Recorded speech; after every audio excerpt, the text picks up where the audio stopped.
ایک unbiased neutral power کے طور پر اپنے آپ کو منوا لیا. اب جغرافیائی حیثیت کی آپ نے بات کی, جو جیو پولیٹیکل ریالٹی تو ہمیشہ سے تھی پاکستان ایران کے, ایران کا اور پاکستان کا جو بارڈر ہے وہ آج تو نہیں بنا, وہ جب سے پاکستان موجود ہے تب سے ہی وہ بارڈر موجود ہے. لیکن بالکل in the recent past, in the more distant past, ہم نے اس بارڈر کو جو ہم ایک بون ہومری بنا سکتے تھے, ایک الائنس بنا سکتے تھے, ایک کوریڈور بنا سکتے تھے, مواقع کو ہم نے ضرور ویسٹ کیا, اسکوانڈر کیا. ساتھ ہی ساتھ جو پچھلے سال ہونے والا ہمارا ڈیفنس پیکٹ تھا, پچھلے سال ہونے والے مارکہ حق میں جو ہماری امیزنگ انپریسیڈنٹڈ پرفارمنس, جس کے بعد پریزیڈنٹ ٹرمپ جیسا leader of the free world, جی انہوں نے کل بھی کہا ہے, کل بھی انہوں نے اپنی ٹاک میں کہا ہے کہ وہ 11 طیارے اور میں نے سیز فائر کروایا. بڑا انہوں نے پھر ایک مرتبہ دوبارہ جو ہے وہ ہمارے پڑوسیوں کو پیغام بھجوا دیا, انہوں نے یادیں بھی تازہ کر دی. میرا خیال ہے اب کاؤنٹ تو سب نے چھوڑ ہی دیا کرنا, لیکن شاید 50 سے تو زیادہ ٹائمز انہوں نے کریڈٹ لے لیا ہے سیز فائر کا, اور وہ جتنی ٹائم یہ بات کرتے ہیں اتنے ٹائم انڈیا میں کچھ نہیں. وہ درے نایاب صاحبہ وہ جو 11 جہاز جو ہے نا, وہ ذکر جو ہوتا ہے وہ پڑوسیوں کے حوالے سے میں یہ کہہ رہا تھا نا, کیونکہ ہم تو اب یہ مارکہ حق کی جیت بھی, اس کا جشن بھی منا رہے ہیں, بہت خوشی ہے ہمیں. لیکن میں ویسے کہنا چاہ رہا تھا کہ اوورآل جس اسٹیٹمنٹ کے بعد جو ڈونلڈ ٹرمپ نے اب دوبارہ سے زخموں پر نمک کہیں یا کیا دوبارہ سے ڈیفینیٹلی آپ بالکل سچ کہہ رہے ہیں. لیکن کمنگ بیک ٹو پاکستان, تو پاکستان جو پچھلے 2 مہینے میں پاکستان نے مختلف کیمپس کے ساتھ اپنے ریلیشنز کو استوار رکھا اور انہیں یوز کیا.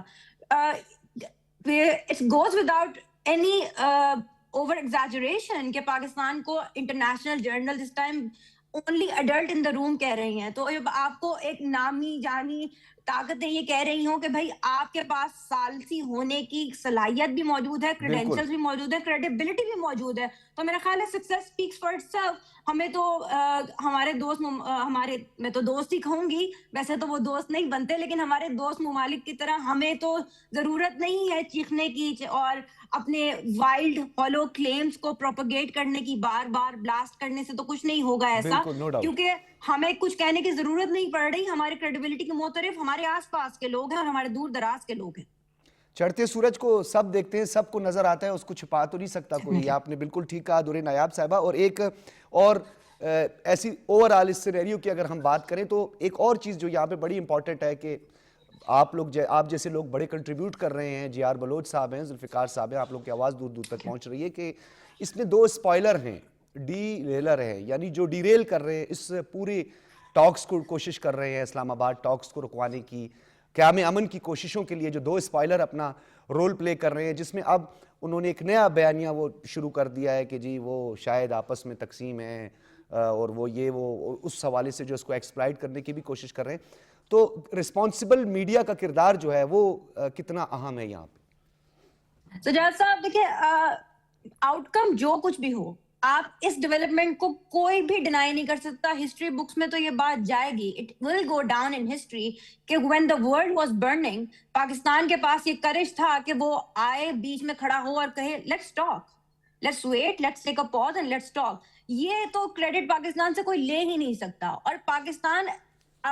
میں اکثر یہ بات کہتی ہوں اپنے ایڈیٹوریلز میں بھی اور اپنے ٹیلی ویژن اپیرنسز میں بھی کہ دو فریقین کے بامین ہونے والی جنگ کا ریفری فیصلہ تو کرا سکتا ہے, لیکن ریفری ونر یا لوزر نہیں ہو سکتا اس جنگ کے دوران. لیکن ایک سٹیپ اور, اس سے ایک سٹیپ اور اگر میں آگے تھوڑا بڑھ کے بات کروں تو درے نایاب صاحبہ, پاکستان کا ریفری تو چھوڑیں, what is the meaning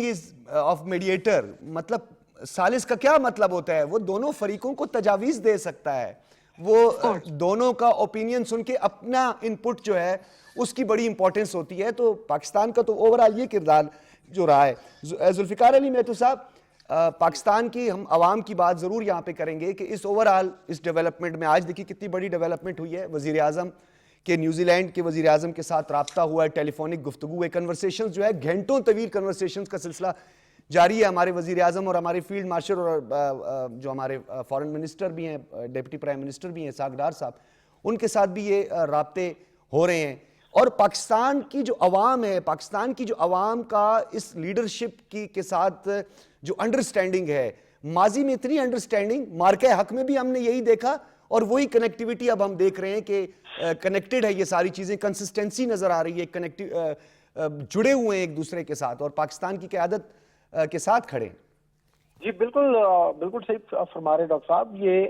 Pakistan کے عوام کا سر فخر سے بلند ہوا ہے کہ جہاں ہم دیکھیں ثالثی کروانا اور کسی کے اندر میڈیشن کروانا, اور خاص طور پہ امریکہ جیسے ملک کے سپر پاور کے درمیان اور ایران کے درمیان میں ایک صلح کے لیے ایک ٹیبل سے جانا اسلام آباد میں, وہ بھی تو پاکستان کے عوام کا تو سر فخر سے بلند ہوگا, تو ہونا ہی ہونا تھا اور ہوا ہے. اور لیٹسٹ بات یہ ہے کہ ابھی جو سیکنڈ پرپوزل آئی ہے ایران کی جانب سے جو امریکہ کو گئی ہے, جس کے اوپر پریزیڈنٹ ٹرمپ نے آج اجلاس بھی کیا, جی قومی نیشنل سیکیورٹی کے اجلاس میں, اور ابھی تک سر اس میں اس کو مسترد نہیں کیا گیا, تو اچھے سائن آ رہے ہیں. کہ یہ بیان یہ بات بھی واشنگٹن سے خبر آ رہی ہے کہ یہ جو سیکنڈ پرپوزل کا ڈرافٹ ہے وہ بھی پاکستان کے ذریعے گیا ہے, جی یعنی ڈائریکٹلی وہ بھی نہیں گیا. ہم پوری طرح سے ابھی تک ان نیگوسیشنز میں ان ہیں اور ہمارا مرکزی کردار ابھی تک آ رہا ہے اور یہ آتا رہے گا. اور کیونکہ پاکستان کے اوپر ایران کا بھی اعتماد ہے اور یونائیٹڈ اسٹیٹس کا بھی اعتبار ہے, اور دنیا کے دیکھیں نا, جیسے آپ نیوز لینڈ فرما رہے ہیں, مڈل ایسٹ کے سارے ممالک سعودی عربیہ سے لے کے تو آپ قطر اور بحرین تک, وہ سبھی لوگ تو ہم پہ اعتماد کر رہے ہیں. ادھر سے مصر دیکھ لیں, ادھر سے آپ جو ہے وہ ترکیہ دیکھ لیں, ایون چائنا دیکھ لیں, سبھی کا اعتماد پاکستان کو حاصل ہے. اور ابھی میں جو رہ گیا ایک نقطہ رہ گیا ہے کہ ایران یہ ڈاکٹر صاحب کہہ رہا ہے کہ آپ بروکر ختم کر دیں, ہم اسٹریٹ آف ہارموز جو ہے وہ پوری دنیا کے لیے تجارت کے لیے کھول دیتے ہیں. تو یہ ایک بہت بڑی ڈیولپمنٹ ہے. پریزیڈنٹ ٹرمپ جو معاملہ چل رہا ہے, آپ کو پتا ہے نیوکلیر ٹیکنالوجی کا, سول نیوکلیر ٹیکنالوجی کا, ایران کہہ رہا ہے کہ آپ ہمیں یہ بجلی بنانے کی اجازت دیں. اور وہ جو بالکل آپ ذوالفقار علی مہتو صاحب, کیونکہ میں جی آر بلوچ صاحب جو ہیں آپ ان کی طرف بڑھنا ہے, وہ کنکلوڈ بھی اسے کریں گے, لیکن آپ نے جو نقطہ اٹھایا ہے تو اپنے اپنے نکات ہیں, اپنی اپنے اسٹریٹجک انٹرسٹ ہے, اکنامک انٹرسٹ بھی ہے, لیکن ہمارا انٹرسٹ ہے امن, اور ہم اپنا جو کردار ہے وہ پوری دنیا کے سامنے رکھ رہے ہیں کہ ہم صرف پیس میکر ہیں. ہم اس سلگتی ہوئی آگ پہ قابو پانا چاہتے ہیں, ہم معاشی انقلاب لانا چاہتے ہیں کہ پوری دنیا میں لوگوں کے مسائل کی طرف توجہ دی جائے, لوگوں کے جو رائٹس ہیں وہ نہ سلب ہوں. ہمارا تو صرف اتنا ہی جو ہے کردار ہے. جی آر بلوچ صاحب, میں چاہوں گا فائنل ریمارک سر, اس وقت جو اوور آل ڈیولپمنٹ ہے, یہ جو سہ فریقی یا سہ ملکی دورہ تھا جو ایرانین فارن منسٹر ہیں, اس کی اسٹریٹجک یا تزویراتی کتنی اہمیت ہے سر؟ میں اوور آل کہنا یہ چاہوں گا کہ پاکستان نے جو کردار ادا کیا ہے اس کی شہادت تاریخ دے گی, اور سب سے بڑے شاہد پاکستان کے عوام, دنیا کے عوام, اور خاص طور پر ایران کے عوام ہوں گے, جنہوں نے آپ کے قومی نغمے کو گایا فارسی انداز سے, جہاں پہ اسمبلی میں پاکستان زندہ باد کے نعرے لگے. تو میرے خیال ہے اس سے بڑھ کے ٹیسٹیمونی سر ریلیاں نکلی, پاکستان کا جھنڈا اٹھا کے تشکر پاکستان کے نعرے پارلیمنٹ تک پاکستان میں پورے تہران میں چلایا گیا. تو دیکھیے جو عوام ہے نا وہ ہمیشہ سچ بولتا ہے, ہمیشہ سچ بولتا ہے جہاں کہیں ہوتا ہے. لہٰذا ہم چاہے 10 باتیں کریں گے, لیکن وہ ایک جو بات ان کے سچے دل سے نکلتی ہے, اسپونٹینیس نکلتی ہے, وہ بہت ساری کتابیں میں اور آپ لکھیں یا افسانے لکھیں اس سے زیادہ مضبوط اور اتھینٹک ہے. تو اتھینٹسٹی کے حساب سے پاکستان کے عوام اور تہران کے ایران کے عوام اور عالم اسلام کے عوام سب نے یہ کہا کہ this is the time that Pakistan has stood. ہمیشہ ہم باتیں کرتے ہیں کہ ہم اسلام پہ بنے ہیں, اسلام نظریہ ہے, جان بھی دے دیں گے, لیکن آج وقت آیا کہ ہم نے اپنے پروفیشنل, اپنی سیاسی, اپنی سماجی, اپنی ڈپلومیٹک ایسٹ لگا دیے. یہ آسان نہیں ہوتا, لگا دیے, اور اللہ نے اس کا ریوارڈ دیا ہے. میں آپ کو بتا دوں یہ ایک پروسیس کا حصہ ہیں ہم, اور یہ پروسیس آگے چلے گا, اور انشاءاللہ یہ مسئلہ کہیں نہ کہیں جا کے ریزالو ہوگا, اور جو بہت بڑی جنگ کا خطرہ تھا ایران کے خلاف, دنیا کے خلاف اور خطے کے خلاف, وہ انشاءاللہ ٹل گیا ہے ابھی, اور انشاءاللہ دوبارہ نہیں آئے گا. ہوپ فلی کہ یہ سلگتی ہوئی آگ پہ جو ہے پاکستان قابو پا لے گا. بہت شکریہ آپ کا جی آر بلوچ صاحب, ہم موجود تھے, ہمارے ساتھ درِ نایاب موجود تھیں. آپ کا بھی بہت بہت شکریہ. آپ نے بھی جو اوور آل اس سینیریو کے بڑے آسان الفاظ میں بیان کیا. ذوالفقار علی مہتو صاحب بھی ہمارے ساتھ موجود تھے, سینئر تجزیہ کار, آپ کا بھی بہت بہت شکریہ. ناظرین, پاکستان کی امن کی جو خواہش ہے, پاکستان کی جو امن کی منشا ہے, یا جو پاکستان کا اوور آل جو یہ مثبت کلیدی تعمیری جو کردار جو اور شاندار جو پاکستان کی سفارتکاری ہے وہ پاکستان کی پہچان ہے، وہ پاکستان کی عکاس کرتی ہے کہ پاکستان کیا چاہتا ہے، امن چاہتا ہے، خوشحالی چاہتا ہے۔ پاکستان کبھی نہیں چاہتا کہ وہ کسی ملک پر حملہ کرے، نہ پاکستان کا کوئی ماضی کا ٹریک ریکارڈ ہے، نہ پاکستان کا جارحیت کا کوئی ریکارڈ موجود ہے۔ جب ہم پہ جنگ امپوز کرنے کی کوشش کی جائے اور مس کیلکولیشن اور متعدد بار وارن کرنے کے باوجود، متعدد فالس فلیگ کرنے کے باوجود، تو ہم اپنے پڑوسی کو بھی یہ پیغام ضرور دیتے ہیں کہ مارکہ حق آپ کو ہمیشہ یاد رہے گا، آپ کی بھول اور اس خطے میں جو قیام امن کو جس طرح آپ سبوتاج کرنے کی کوشش کرتے ہیں اور جس طریقے سے آپ نے پاکستان پہ ایک غلط وار کرنے کی کوشش کی بے بنیاد الزام لگا کے، تو مارکہ حق جو ہے وہ آپ کے لیے، اس پورے خطے کے لیے، بلکہ آپ کو تو اس سے سبق سیکھنا چاہیے کہ اب اس پورے خطے کے لیے مل کر کام کرنے کی ضرورت ہے، نہ کہ اس طرح کے ہتھ کنڈوں کا استعمال کر کے اپنی جو پاپولیشن ہے، جو ان کی بنیادی ضروریات ہیں، جو آپ کا فرائض میں شامل ہے کہ آپ نے ان سے وعدہ کیا ہے شائننگ انڈیا بنائیں گے، یہ سب کچھ کریں گے، تو آپ اس طرف زیادہ توجہ دیں، تعمیری کردار ادا کریں، نہ کہ اس طریقے کی وحشت، دہشت اور اس طرح کا جو اوورآل جو آپ غلطیاں کی ہیں اس کو دوبارہ آپ دہرائیں۔ ناظرین، آپ نے گفتگو سنی، فیڈ بیک ضرور دیجیے گا، اجازت دیجیے، اللہ حافظ۔